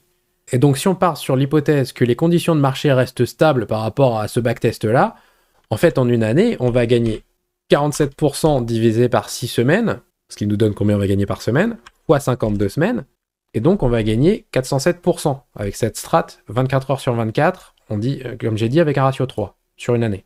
Si les conditions de marché ne changent pas et que le marché se comporte comme sur ce backtest pendant le reste de l'année. Maintenant, si je fais le calcul ici, j'ai gagné 36% en 6 semaines, donc pareil, divisé par 6, fois 52, et là, en une année, on voit que je vais finalement gagner que 312%. Mais ce qui est finalement logique, puisqu'encore une fois, on va faire moins de trades ici, et vu que chaque trade rapporte quand même pas mal de gains, finalement, le fait de trader H24 va rapporter plus que le fait de trader 8h-18h. Alors après, bien sûr, il faut voir le côté, est-ce que c'est humainement possible de tenir cette cadence? Parce que de 8h à 18h, ça, c'est 10 heures par jour, vous vous mettez vos petites alertes, vous n'êtes pas obligé devant les graphes. Ça sonne quand il y a potentiellement une divergence, vous regardez le graphique à ce moment-là, si c'est une divergence avérée, vous savez que vous attendez la bougie suivante 15 minutes plus tard pour ouvrir votre trade, et c'est plié. Et après, vous laissez rouler, vu qu'il n'y a pas de condition de sortie manuelle, c'est tout automatique, il suffit juste d'avoir un ratio, et soit vous faites TP à 3%, soit vous faites stop loss, votre trade il est ouvert et vous vivez votre vie. Du coup, c'est peut-être possible même d'augmenter l'amplitude horaire et de se dire que même la soirée, vous tradez jusqu'à 22-23 heures, après à vous de voir. Par contre, clairement, vous n'allez pas pouvoir trader au milieu de la nuit à 1h ou 4h du mat. Ou alors si vous travaillez de nuit ou si vous vivez la nuit, mais du coup, vous n'allez pas pouvoir trader à 14 heures. Donc ce rendement-là, il est bien, mais ça reste un rendement idéal. Et à la limite, si vous arrivez à coder ou vous trouvez un bot de trading et vous pouvez lui injecter les règles que je viens de vous donner, s'il trade 24 heures sur 24 pour vous, normalement, vous avez ce rendement-là. Encore une fois, je précise pour la 50e fois de cette vidéo, en partant bien entendu du principe que le marché va se comporter de la même façon que ces 6 dernières semaines.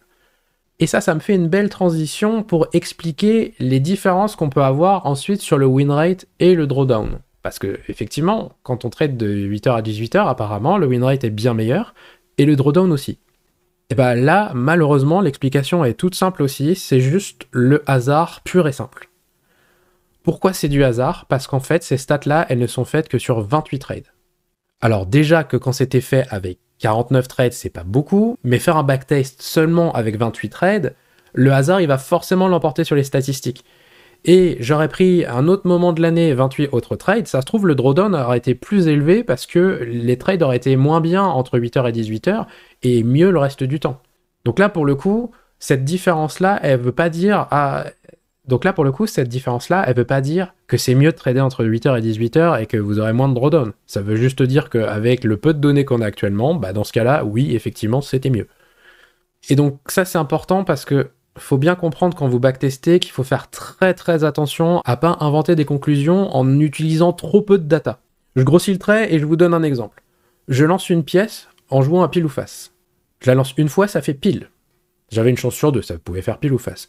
Je la lance une deuxième fois, ça refait pile. Je la lance une troisième fois, ça fait pile et j'arrête. Et là, je me dis, c'est tombé 3 fois sur pile, donc j'en déduis que j'ai 100% de chance, j'en déduis donc que j'ai 100% de réussite sur pile, et que si je la lance 1000 fois, elle tombera toujours sur pile, puisque 100% du temps, elle tombe sur pile. Alors l'exemple est un peu débile, et comme je dis, j'ai grossi le trait, mais c'est vraiment ça. Ce qu'il faut comprendre, c'est pour le backtesting, c'est la même chose. J'arrête pas de me répéter, mais c'est super important. Mais pour que vos tests soient sérieux, c'est pareil, il vous faut la plus grande quantité de data possible pour éliminer le hasard. Et je me répète aussi parce que comme la vidéo est longue, peut-être que vous êtes en train de zapper ou d'accélérer, donc c'est quand même bien parce que c'est le message important de la vidéo, mais encore une fois, Ce backtest, il est super, mais avec seulement 49 trades dans la version non filtrée, ça reste limite. Donc la stratégie que je vous ai montrée aujourd'hui, elle semble fonctionner, mais ça serait suicidaire pour votre compte de trading de directement l'appliquer dès demain. Donc si cette stratégie vous parle, continuez de backtest sur une période plus longue, continuez de remplir le tableau que je vous donne en description, jouez avec les ratios, les heures de trading pour voir ce qui fonctionne le mieux. Et dans mon exemple, on voit bien que c'est le ratio de 3 qui est le meilleur. Mais peut-être que si vous ajoutez toutes les datas depuis janvier 2024 jusqu'à aujourd'hui, vous allez vous rendre compte que c'est mieux d'utiliser 4 ou 2,5. Parce que c'est pareil, les ratios que j'ai mis là, vous pouvez mettre des ratios à virgule, j'ai mis 1,5, mais mettez les ratios que vous voulez, testez un maximum. L'idée, c'est vraiment de trouver ce que les Anglais appellent le sweet spot, c'est les paramètres parfaits qui font que la stratégie marche le mieux. Et encore une fois, pour que ces paramètres parfaits soient pertinents, il faut un maximum de data. J'espère pas trop vous avoir perdu, on est presque arrivé, et je vais terminer rapidement cette vidéo en vous expliquant les 3 grandes étapes pour tester n'importe quelle stratégie efficacement et être 100% confiant dans son application sur les marchés et donc pouvoir rapidement devenir profitable. La première étape, c'est le backtesting et c'est ce que je vous ai montré tout au long de cette vidéo. Donc je reviens pas dessus. Donc je vous conseille juste d'avoir au minimum 200 trades après filtrage. Donc si vous filtrez par exemple sur une heure de début et une heure de fin, il faut avoir 200 trades une fois que c'est filtré. Une fois que vous avez fait ce backtest et que vous avez prouvé que les règles que vous utilisez pour votre stratégie fonctionnent et que sur le papier c'est profitable, il y a une deuxième phase de backtest qui est le backtesting à l'aveugle. Et c'est assez étonnant parce qu'en fait, quand on parle aux gens de backtesting, souvent, les gens pensent tout de suite à cette phase à l'aveugle, c'est-à-dire je reviens dans le temps en mode replay et j'essaye d'appliquer la stratégie. Mais en fait, ça, c'est la deuxième phase. Et avant de faire ça, utilisez juste un papier, un crayon ou mieux un tableur Excel pour vraiment faire vos stats et prouver que de façon idéale, votre stratégie fonctionne. Et en plus, ça vous permet comme ça de modifier à la volée les paramètres pour trouver quels sont les paramètres qui marchent mieux. Donc pour cette deuxième étape, maintenant, c'est à vous d'appliquer la stratégie, comme je disais, en mode replay sur TradingView ou en passant par des sites spécialisés comme FX Replay par exemple, si vous voulez un cadre un peu plus strict parce que sur TradingView, vous pouvez un peu tricher, sur FX Replay, c'est plus dur. Le but de cette phase, c'est de savoir si vous arrivez à voir et prendre les setups en temps réel sans savoir ce que le prix va faire juste après. C'est une phase super importante car vous pouvez avoir une stratégie parfaite. Si vous n'êtes pas capable de prendre les entrées au bon moment ou que vous inventez des setups quand il n'y en a pas, vous allez perdre. Quand je reviens sur ma strat et que je vous dis qu'elle a rapporté 47% par exemple, c'est en partant du fait que on ait pris tous les trades que j'ai listés. Si on rate la moitié de ces trades et qu'on en ouvre à des endroits où il n'y en avait pas, ces 47%, ils peuvent facilement se transformer en 5%, voire en moins 20%. Et dans ce cas-là, c'est pas la strat qui est mauvaise, mais c'est votre exécution. Donc je vais pas vous mentir, cette partie de backtesting aveugle, c'est la pire phase et la plus ennuyeuse. Mais c'est vraiment là où vous allez vous entraîner pour appliquer votre strat et vraiment devenir profitable. Alors attention à ne pas tomber dans un piège, c'est l'avance rapide. Comme vous pouvez faire défiler le prix facilement, vous avez très vite fait de rater un trade en allant trop vite ou d'en ouvrir un alors qu'il n'y avait pas de setup. Donc prenez bien votre temps, même si c'est fastidieux. Avant d'ouvrir un trade, vérifiez bien votre checklist de règles pour être sûr que tous les critères sont là et que le setup est bien valide. Encore une fois, c'est super relou à faire, mais c'est un très bon entraînement pour la dernière étape de test qui va être le forward testing.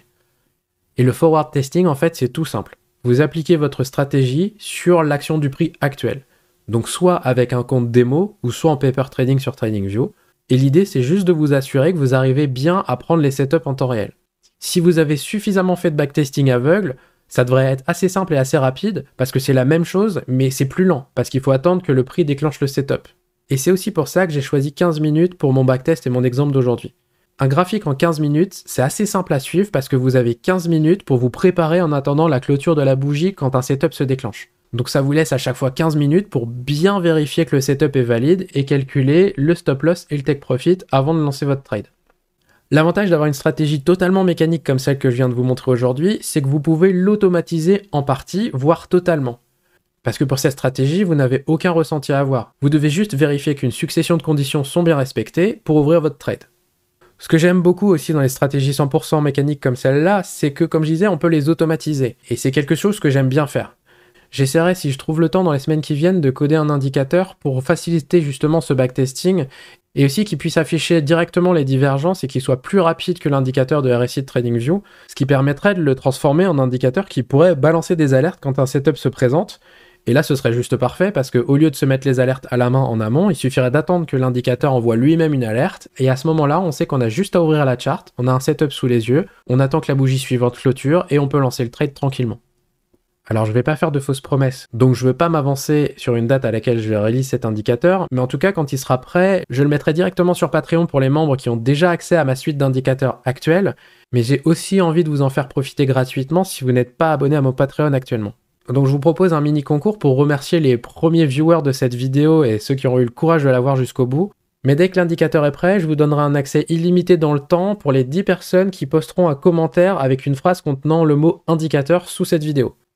Et si jamais vous commentez trop tard et qu'il y a déjà les 10 premières personnes qui l'ont fait avant vous, je ferai un tirage au sort toutes les 200 vues de cette vidéo pour offrir un accès supplémentaire à tous ceux qui ont commenté et qui n'ont pas encore accès à l'indicateur. Alors ça me fait un peu rire parce que j'ai vraiment l'impression de faire ma racoleuse avec cette offre, mais j'aimerais vraiment que ma chaîne décolle un peu plus vu l'énergie et le temps que j'y mets, j'y ai encore passé tout le week-end comme je disais tout à l'heure. Moi mon but avec cette chaîne c'est vraiment de vous partager mon expérience et mes connaissances, de vous aider à trader et de vous faire passer dans ces fameux 10% de traders profitables. C'est vraiment juste une question de rigueur dans les outils que vous utilisez, dans la façon que vous les utilisez.